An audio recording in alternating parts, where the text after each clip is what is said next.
combines so well, and it's already a blunder by Nordebek. And this is what happens every single time. All those little questions, finally this moment, and Magnus Carlsen out of nowhere is winning. The rook about to land on the 7th rank, the pawn beautifully placed, the bishop centralized, there's a check, and you can see panic on Nordebek. He gives a check, but en passant here, taking that pawn as if it just moved one square. They say it's a streamer's favorite move, but that is also the most effective move. There we go. Magnus has tripled pawns on the g-file, but if you take that pawn back for Nordebek, your king is caught in a mating net. The white rook will slide down to the 7th rank, end up on g7. Magnus looks happy. He's winning. He's got all the reasons, and now suddenly Nordebek's knight completely offside, far away from defending the king. I mean, that would just lead to checkmate. A pattern we saw Hikaru deliver with his own rook and knight against Sindarov. And we ask ourselves, how did this even happen?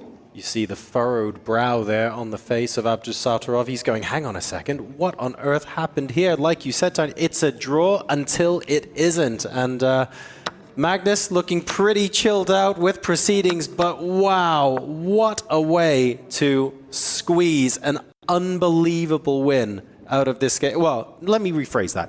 Unbelievable if it was any other player. For Magnus, it's called Tuesday. Yeah, most of us would have just repeated the position, done nothing, acquiesced to the draw. Instead, the black rook there had to give itself up for the white bishop because Magnus, out of nowhere, magically created that mating net. The white rook was about to land on g7. Now it's a clean-up job. The black knight has a couple of squares to jump to, a couple of checks, but ultimately will not be able to stem the tide. The white rook is going to be so effective here at cleaning up the black pawns, which are separated and isolated. Nordebek also completely in disbelief. He just keeps shaking his head. A position totally in control for the black pieces, for Nordebek. Played a beautiful game, really. You know, kept everything intact. The knight, rook, playing brilliantly, and then suddenly out of nowhere, is getting checkmated, has to give up his rook. He can give a few more checks, but that's really not going to help. Magnus can decide to centralize his king. That look from Nordebek is one of a player giving up. He realizes there's barely anything to fight for. You pick up that pawn that's on the left side, put it closer to the H pawn, yes, you can play on. But right now, with the pawns just being so far apart, one of them about to fall, I think Nordebek's about to fall. You can tell from the body language here. Although surprisingly, stone cold, 88 BPM on heart rate. It's lower than Magnus's at the moment. Unbelievably fit. But unfortunately, you can't say the same for the position. So right now, things looking like they are collapsing for Nordebek, almost reliant on an extremely rare and uncharacteristic blunder from Magnus.